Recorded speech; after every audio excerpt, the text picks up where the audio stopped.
नाही ना, मग तक्रार कशी येते राव? तक्रार कशी येते? सगळीकडे आग लागली तुमच्या सरकारी नोकरांवर. आज माझा देश आधारित आहे आणि सरकारी नोकरच काम करत नाही. सगळं कंत्राटीकरण तुमच्यामुळे झालं. टेक्निकल मी तुम्हाला सांगतो, तुमच्या साल्याचं, मेवण्याचं, मावस भावाचं, चुलत भावाचं काम इथं झालंच असतं. 100% लिहून देतो बॉन्ड पेपरवर तुम्हाला.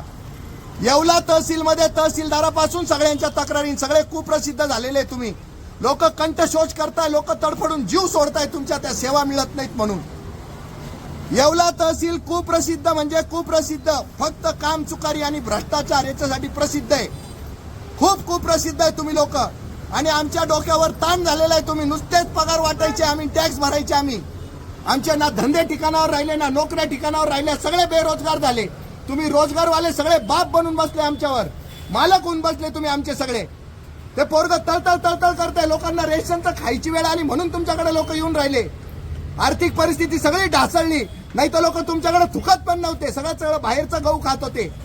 परिस्थिती इतकी भंगार करून ठेवली की लोकांना रेशनचं घ्यायची वेळ आली. नाही तर कोण येत होतं तुमच्याकडे? तुम्हाला हिंग लावून विचारत नव्हते मागचे 5 वर्ष कोणी. आता ही वेळ आली आमच्यावर. 2014 नंतर लोक रेशनचं खायला लागले. कोरोना नंतर रेशनचं जास्त खायला लागले. नाही तर रेशनवर कोणी थुकत पण नव्हतं. इतकी भयानक परिस्थिती. काम करा त्या पोराचं. टेक्निकल सांगू नका. तुमच्या नातेवाईकाचं काम तुमचं झालंच असतं. टेक्निकल प्रॉब्लेम असता तरी पुरवठा विभाग हा सगळा पुरवठा सगळ्या घरच्यांनाच करतो. पुरवठा विभागाने देशातल्या नागरिकांना खाणं पिणं पुरवठा करायला पाहिजे. तसं होताना दिसत नाही. वंदे मातरम काम करून घे त्यांच्या उरावर उभं राहून. कसं करत नाही ते मी पाहतो. लाख रुपये पगार यांच्या नरड्यातनं काढा. यांना लाच खायला पाहिजे. काम चुकाऱ्या करायला पाहिजे. हेच खरे. पाकिस्तान्यांकडून काही आपल्याला प्रॉब्लेम नाही, चायनाकडून काही प्रॉब्लेम नाही आपल्याला. हे काळे इंग्रजच. तू बस तिथं खाली फरशीवर बस फरशीवर.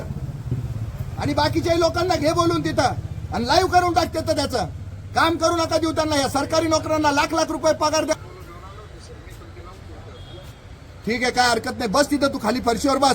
कॅमेरा चालू कर तुझा आणि ते सगळं मला पाठव 10 सेकंदाचे सगळे व्हिडिओ. वाट लावून टाक सगळी. तहसीलदाराला येऊ दे.